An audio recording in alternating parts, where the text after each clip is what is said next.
Evening. All right, today we're going to do something very different. This is going to be, oh my god, it's actually going to be a bit of business theory. Get ready for this. This is all basically around the fact that a lot of people have asked me what my opinion of some of the E3 games coming through and what their impact on Dust may be. So, me being me, I thought I'd maybe do this using an actual bit of business logic. So, let me go through this. This is Porter's Five Forces, copyright obviously to that dude. And to be honest, this is the fundamentals of all business in industry, and it's to do with competition. So, I like to kind of use this as a frame to reply. If you've not switched off, then awesome, because you're going to learn something cool here. This really is applicable in any industry, and I think it's a good one to maybe do a bit of analysis of Dust upon. So those are the things, we'll go through them in just a moment. Probably the first one we can eliminate, though, is going to be suppliers. The kind of the internal mechanics of suppliers in terms of, I think, technology and software, I think, are probably less of an issue for us here. So we can eliminate that one. But in essence, what this does is it basically compares the strains and stresses and threats of all of these conditions in terms of an industry. So with regards Dust 514, obviously that's competing for the console industry market. Now I'm going to kind of generally just go through this, because the reality is that currently where it stands is Dust has a privileged position as one of a few current established games that are kind of out there, PlanetSide 2 perhaps being another one. But again, that's not necessarily on console yet. So this is why you could argue that Dust 514 sits in a position which really does not have too much competition. So in that central box there, internal industry competition, there isn't a great deal. Now, what's going to happen, and I think where the biggest threat's going to come from, is going to be potential entrants. Destiny has been a big one. Okay, that's a different console, but again, it's a game of weight that will probably draw people to buy that console. Other stuff such as Call of Duty Ghosts, Battlefield 4, PlanetSide 2 for the PS4, blah de blah de blah. These are all going to be potential entrants, and these are all going to be new additions to that internal competition central box there that will eventually join. And just by simple laws of averages, by having so many new games come in, you will have this issue, or Dust will have this issue of, obviously, its competitive environment is going to go up quite a bit. You also have something around the bargaining power of buyers. Now, currently, obviously, Dust is free, and a lot of other games are going to be free, or at least a one-off purchase. But again, I'm going to kind of change the model, because there is always going to be this risk of buyers, as in the customers, as in you and me, having quite a say within the company's success or failure, more so than just purchasing units. This could be negative press, this could be negative issues, it could be just the community rebels, that kind of thing. So the bargaining power of buyers with regards to Dust, I would say, is pretty much extreme, and it's going to be only getting worse, because as other games come on board, people will literally say, well, I want more for my buck, I maybe want this, this game gives me X, whereas Dust only gives me Y. So again, it's going to be a challenge, I think, for Dust to remain competitive, but again, not so bad, because again, it is a free game, and you can probably still be competitive without paying a penny. Debatable, I know, but there is the potential for that. The biggest one, I think, as well, is going to be substitutes.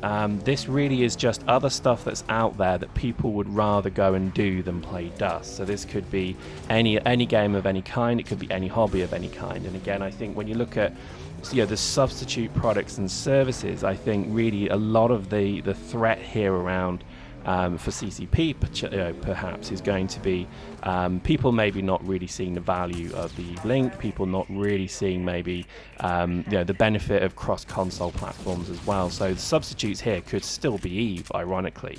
People will still continue playing EVE, but they won't necessarily see the value of playing Dust. So that's always going to be quite a challenge.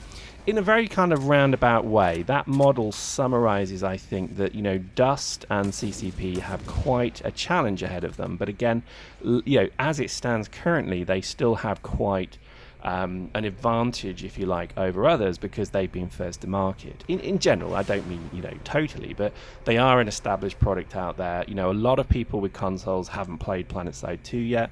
It's only really PC players who have actually done that. But when you look at things like Battlefield 4, which is a potential entrant, that could literally be, the hammer blow to Dust. Now, again, a lot of this does come down to, how quickly are these games going to come? Probably not that quickly. What's the business model of CCP? Because, again, most software isn't designed necessarily to last years and years. It's designed to maybe last, dare I say, quarters. It'll last for a while. And I think when you look at certainly the way that certainly the Battlefield games go, the Halo games go, is that they've really been built with a very finite length of time. Whereas Dust, and the way that CCP have talked around Dust, is that they're actually quite happy that if it'll last for years and years and years, which is unusual, because could you imagine, people aren't playing. I think I heard Halo 3 is still actually active in servers, but again, it's just bizarre to think, people aren't still playing Doom or Quake. Although actually they are, but you know what I mean? It's that kind of strange, there is only a certain longevity with anything, to be honest. And I think this is where I think CCP may be kind of assuming that EVE's longevity, because let's face it, there's only really EVE and Elite out there. That's why it's still a very sort of successful product. Eventually what's going to happen is somebody will launch an EVE clone, and then this whole model then applies again, because there could be this scenario where, quite frankly, the threat of new entrants is going to be what pretty much kills the product. So don't get me wrong, I'm not being negative in that I think Dust actually has quite a good future, because again, when you compare, this only compares the competitiveness. You can't compare Dust and PlanetSide and Destiny and Battlefield 4, Call of Duty Ghosts, Assassin's Creed. No matter what it may be, they're not directly comparable, because they have a creative aspect to them. You're not buying steel here. You're looking at an artistic, creative output. And what I would say is CCP excel in that fashion, because they can produce high quality, good content, and that may be the saving grace of this. That could be their kind of address to the competitiveness that's going to be put out there. But again, I think a lot of the E3 stuff has been very good, and I think but again, you're kind of looking at vapourware, remember. So even when you're seeing stuff from Destiny, you're not looking at a confirmed finished product. You're looking at vaporware, something with a fancy looking box, but when you open it, there's nothing in there yet. Now, you're seeing Dust as it is, and a lot of people love to shit talk Dust, but the reality is it's not vaporware. It's here, it's running, it's live, and it's being developed. And I think a lot of the time people are very impatient and pushing for more stuff, but I think the reality is that you have to kind of accept that these things take time. But again, Dust is tangible. It's here. I think when you look at things like PlanetSide 2, that's also very tangible. It's here. You can go and play it on the PC. In fact, we're changing our Daisy Wednesday next Wednesday to be a PlanetSide 2 Wednesday. Just because we fancied having a go at it. Because again, this is the thing. It's a hot topic. It's a current game. It's being marketed very aggressively. It's everybody's telling us this is the future of PlayStation 4. Blah blah blah. So we're going to check it out and see what we think of it. I can pretty much tell you now, we're not going to be very complimentary of it, because I remember playing it and it was very shallow, very two-dimensional. So I think, hopefully that's been of interest. Again, I try and kind of I don't want to just give you my opinion, because my opinion is no better or worse than yours. But what I do feel that sometimes certain industries forget is that there is good, recognized industry science, business science. That's a crazy, double mixed word, but these are real models that actually are used by people to appraise and evaluate. And I think these, to me, are good examples of the competition that stands behind these products has to be analysed. And I think the reality is that Dust is standing in quite a good stead to weather a hell of a storm. I don't think, however, it will have 8, 9,000, 10,000 players in 6 months' time. I think it could have 2 or 3. And then that really does start to then determine the roadmap. It determines maybe the development cycle as well. And I think this is why I think at the moment it's a bit of a kind of finding their feet moment for CCP. They're probably seeing something that's earning good, maybe revenues. But I think also they're probably judging how much further to invest in it. And I think you have to be quite, honest and open that there is a possibility that CCP at some point may just say the product's done, we'll leave it now, and it'll be an EverQuest, or it'll be a PlanetSide 1 for many years, and they won't really develop it, but it'll be there and it'll be trickling money in, and it'll be enriching the EVE experience, which really is, I think, why it was developed.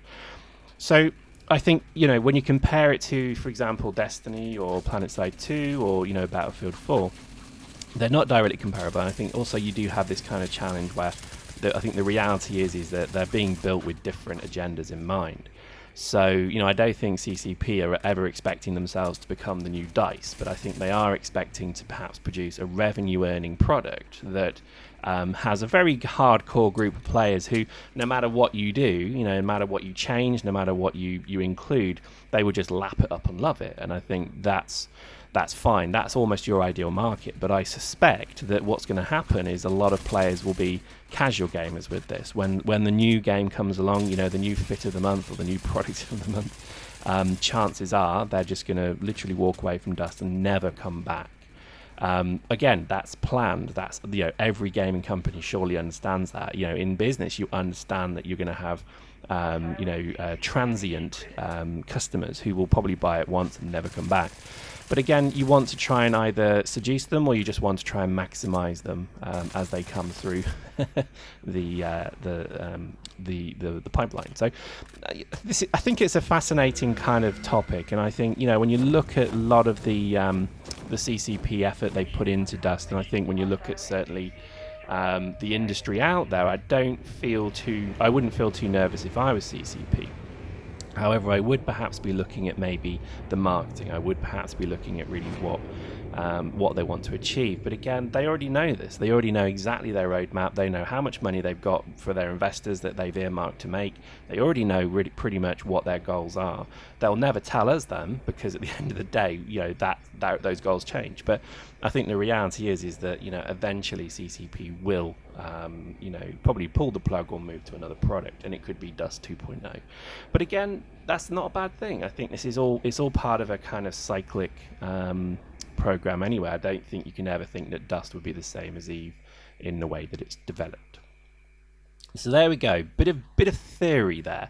If you've watched all the way to this point, then grats to you. See if you can include Porter's 5 Forces in anything you do in your day job, or if you're doing your schoolwork or something, because I tell you what, it's fascinating stuff. And I'm a boring bastard. I will sit and read business books, because to me, I'm fascinated with it. And to be honest, 9 times out of 10, they are absolutely applicable to everyday scenarios. There we go. Lovely boring one today. Hope you enjoyed that. See you next time.